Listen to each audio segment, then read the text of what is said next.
युद्ध जीत लिया था, लेकिन यह जीत उनको उतनी खुशी नहीं दे पाई, क्योंकि इस युद्ध में द्रौपदी सहित उनकी अन्य पत्नियों के पुत्र भी मारे गए थे। बचा था तो बस अर्जुन के पुत्र अभिमन्यु का एक पुत्र परीक्षित। युधिष्ठिर ने एक और जहां युद्ध भूमि पर ही वीर गति को प्राप्त योद्धाओं का दाह संस्कार किया, वहीं उन्होंने दोनों ही पक्षों के अपने परिजनों का अंत्येष्टि कर्म करने के बाद उनका श्राद्ध तर्पण आदि का कर्म भी किया। इसके बाद युधिष्ठिर का राज्याभिषेक जब होने वाला था तो वहां पर एक राक्षस वेश बदलकर पहुंचा। कहते हैं कि युद्ध में जीतने के बाद पांडवों ने ऋषिमुनियों की बात मानकर हस्तिनापुर में प्रवेश किया।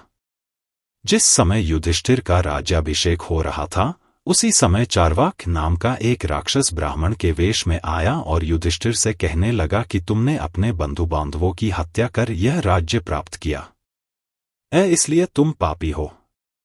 ब्राह्मण के मुंह से ऐसी बात सुनकर युधिष्ठिर बहुत डर गए।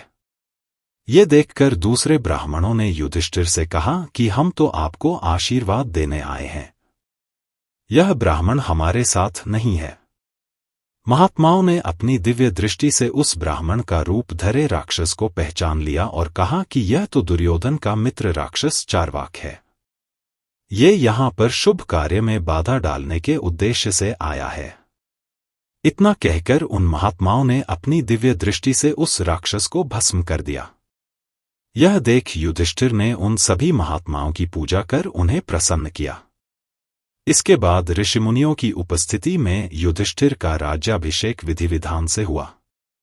सभा में सुंदर सिंहासनों पर श्री कृष्ण, सुधर्मा, विदुर, धौम्य, धृतराष्ट्र, गांधारी, कुंती, द्रौपदी, युयुत्सु, संजय, नकुल, सहदेव, भीम और अर्जुन आदि सभी विराजमान थे। महाराज युधिष्ठिर ने अपने बड़े से सुंदर मणियों जड़ित सिंहासन पर बैठकर श्वेत पुष्प, अक्षत, भूमि, सुवर्ण, रजत और मणियों को स्पर्श किया। इसके बाद विधि विधान पूर्वक उनका राज्याभिषेक हुआ। इस दौरान उन्होंने प्रजाओं द्वारा भेंट स्वीकार की और उन्होंने ब्राह्मणों से स्वस्ति वाचन कराकर दक्षिणा में उन्हें हजारों मुद्राएं दी। फिर युधिष्ठिर ने धृतराष्ट्र को पिता मानकर उनकी प्रशंसा की। इसके बाद युधिष्ठिर ने अन्य लोगों को उनके सामर्थ्य के अनुसार अलग अलग कार्य सौंप दिए। राज्याभिषेक होने के बाद युधिष्ठिर ने अपने भाइयों को अलग अलग कार्य सौंपे। अर्जुन को शत्रु के देश पर चढ़ाई करने तथा दुष्टों को दंड देने का काम सौंपा, तो भीम को युवराज के पद पर नियुक्त किया। नकुल को सेना की गणना करने व उसे भोजन और वेतन देने का काम सौंपा, तो सहदेव को युधिष्ठिर ने अपने साथ रखा, क्योंकि सहदेव त्रिकालज्ञ थे। उनको सब समय राजा की रक्षा का कार्य सौंपा गया। दूसरी ओर उन्होंने महान नीतिज्ञ विदुर जी को राजकाज संबंधी सलाह देने का निश्चय करने तथा संधि, विग्रह, प्रस्थान, स्थिति, आश्रय और द्वैधी भाव इन 6 बातों का निर्णय लेने का अधिकार दिया।